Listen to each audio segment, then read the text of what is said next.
సంధ్యారెడ్డి గారు, BRS party వదిలి కాంగ్రెస్ పార్టీకి వెళ్ళినటువంటి ఎమ్మెల్యేలు మళ్ళీ ఈరోజు బీఆర్ఎస్ పార్టీ శిబిరంలో కనిపించారు. సీన్ రివర్స్ అయిందని అనుకోవచ్చా? యూటర్న్ ఎందుకు అయ్యారు ఎమ్మెల్యేలు? సరే, ఇప్పుడు మనం రాజకీయ కోణాలలో ఆలోచిస్తే ఇది రాజకీయ కోణంలో ఆలోచించకుండా మనం అంటే తెలంగాణ ప్రజల కోసం ఈ పాలన జరగాలి అంటే ఒకటే నేను చెప్పదలుచుకున్నాను సార్. వాళ్ళు మా పార్టీలోకి వచ్చినా మేమైతే రమ్మని అడగలేదు. వాళ్ళు అక్కడ కనీసం ఆత్మగౌరవం లేదు మాకు అసలు అని వాళ్ళు కాంగ్రెస్ పార్టీలో జాయిన్ అయ్యిండ్రు. ఇప్పుడు వాళ్ళు రాకపోయినా మాకు నష్టం ఏం జరగదు. వాళ్ళు బీఆర్ఎస్ పార్టీలకు మళ్ళీ పోతున్నారా అంటే అది వాళ్ళ నియోజకవర్గం సంబంధించిన ప్రజలు నిర్ణయించుకోవాలి, వాళ్ళు నిర్ణయించుకోవాలి.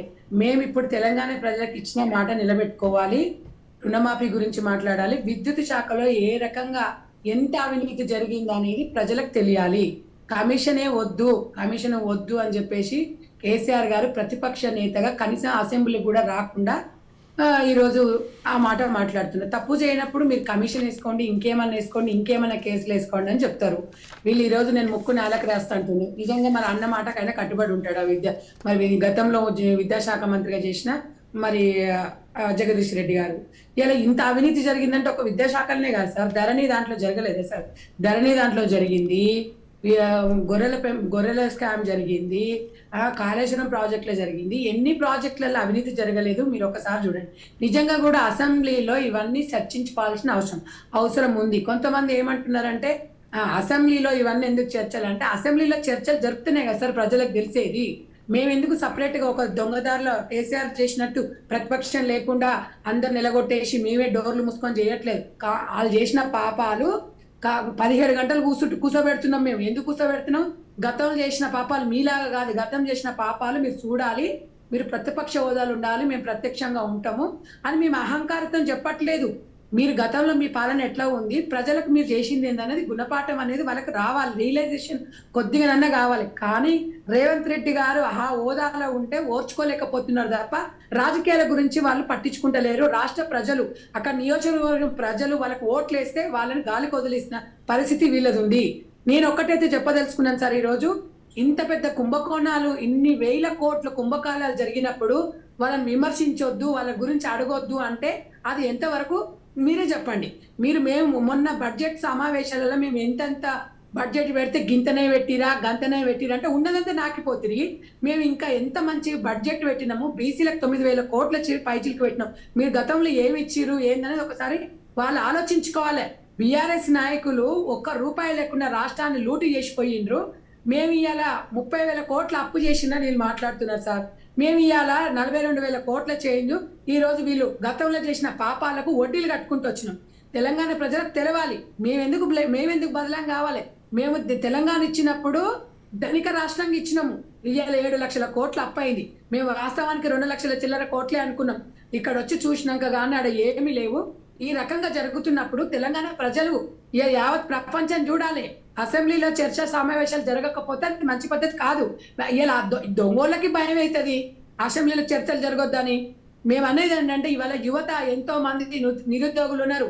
స్కిల్ డెవలప్మెంట్ గురించి ఆలోచన విధానం, అందరికీ గవర్నమెంట్ జాబులు ఇవ్వలేము, ఇచ్చే అర్హులైన వారికి ఇవ్వగలుగుతాం. అర్హులు కాని వాళ్ళకి స్కిల్ డెవలప్మెంట్ పెట్టి వాళ్ళకి సంబంధించిన శాఖ నుంచి వాళ్ళకి చేయాలని ఒక ఆలోచన, అలాంటి సలహాలు ఇవ్వాలి. కానీ గతంజోలు చెప్పి మేము ఏం చేయలేదు, మేము తెల్లగా చేసినాం, 6 నెలలు అయింది, పథకాలు ఇవే మీరు ఆ సిగ్గు లేకుండా బీఆర్ఎస్ పార్టీలు అడగడానికి ఇవాళ గతంలో 10 సంవత్సరాలు మీరు ఏం చేసిండ్రు? 7 సంవత్సరాల నుంచి రేషన్ కార్డు లేదు. ఇవాళ మమ్మల్ని మీరు అడుగుతున్నారు. 6 నెలలు కావాలి మీ గవర్నమెంట్లోకి వచ్చి మీరు నన్ను అడుగుతున్నారు, మీరు మమ్మల్ని అడుగుతున్నారు. మీరు అడిగే హక్కు లేదు. కానీ మాకు బాధ్యత ఉంది. తెలంగాణ ప్రజలు మాకు అవకాశం ఇచ్చిండ్రు. మీరు వాళ్ళ ప్రతిపక్షంలో ఉంటారు, మీరు ప్రత్యక్ష రాజకీయాలలో ఉండాలి, మీరు ఉండాలి, మీరు సమర్థవంత నాయకులని కాంగ్రెస్ పార్టీని తెలంగాణ ప్రజలు నమ్మిండ్రు. గతంలో నేను ఒకటి చెప్తున్నాను సార్, గతంలో కూడా రుణమాఫీ అని చెప్పేసి 25,000 మాఫీ చేసి ఇలా తడిసి మోపడి అయ్యింది. ఇప్పటి వరకు కూడా అది వాళ్ళు మాఫీ చేసింది రోడ్డు కిందనే అయింది. ఇవాళ మేము రుణమాఫీ 2వ విడత కూడా రిలీజ్ చేసినాం. 1,50,000 లోపల ఉన్న వాళ్ళకి చాలా మందికి నిన్న మన టెక్నికల్ ఇష్యూస్ ఉండొచ్చు. ఒక పేరు ఆధార్లో ఒక పేరు ఉంటే పాస్బుక్లో ఒక పేరు ఉండడం వల్ల టెక్నికల్ ఇష్యూస్ పడలేదు. చాలా మందికి నేను ఎవరు కలిసినా కూడా వాళ్ళని అడుగుతుంటే చెప్తున్నారు మాకు ఇక్కడ క్లియర్ అయింది, ఇక్కడ అవుతుంది. టెక్నికల్ ఇష్యూస్ తప్ప ఇది కాంగ్రెస్ పార్టీ ఇచ్చిన మాట ఎప్పుడు కూడా తప్పదు. వీళ్ళు ఓర్చుకోలేకపోతున్నారు. మేము ఇలా రుణమాఫీ చేస్తుంటే రైతు బంధు ఎప్పుడు ఇస్తారంట అడుగు అంట. అంటే వీళ్ళకి సబ్జెక్ట్ లేదు, ఏం చేయాలి అడుగుతున్నారు. మేము 1 by 1 ఇస్తాము, మేము 100% అన్నయ్య మేము ఇస్తాం. ఇవ్వకపోతే ఓపిక పట్టుకొని ఉండండి. ఇవ్వకపోతే ప్రజలు మమ్మల్ని తిరస్కరించి మిమ్మల్ని అధికారంలో తెస్తారు కదా. మీరు ఇప్పటి నుంచి మీరు ఎందుకు మాట్లాడుతున్నారు? తెలంగాణ ప్రజలకు మేము ఇలా ఇచ్చిన హామీలని నెరవేర్చుకుంటూ వస్తున్నాం. టైం పడుతుంది, అది అర్థం చేసుకోవాలి. ఇవాళ ఉద్యోగాలు కూడా ఇవ్వడానికి కూడా మీకు ఇప్పుడు ఉన్న ఉద్యోగాలు ఎన్ని ఉన్నాయి అనేది కూడా క్లారిటీ తెలుస్తలేదు సార్. గతంలో అన్ని దొంగ లెక్కలు చెప్పిండ్రు. ఇలా కేసీఆర్ కల్వకుంట్ల ఫ్యామిలీలో కూడా 3-4 రూమర్స్ వచ్చినాయి. మరి రూమర్స్ నిజమా తెలియదు. వాళ్ళ దాంట్లోనే ఎగ్జామ్ రాయకుండానే పరీక్షలు పాస్ అయినట్టుగా జాబ్లు వచ్చినట్టు ఇవన్నీ మేము అన్ని సమీక్షించుకోవాలి. ఊరికేనే ఉండదు. అన్నమాట నెరవేరుస్తాం. మీరు సలహాలు చెప్పండి మాకు. తెలంగాణ ప్రజలు కర్రగాల్చి వాత పెట్టినాక కూడా మీరు ఇంకా కూడా అసెంబ్లీలో అట్లా మాట్లాడుతుంటే మీరు ఇంకా ఏం ఎలగబెట్టిరని చెప్పేసి మాట్లాడుతున్నారు. సంజయ్ రెడ్డి గారు మళ్ళీ వస్తాను.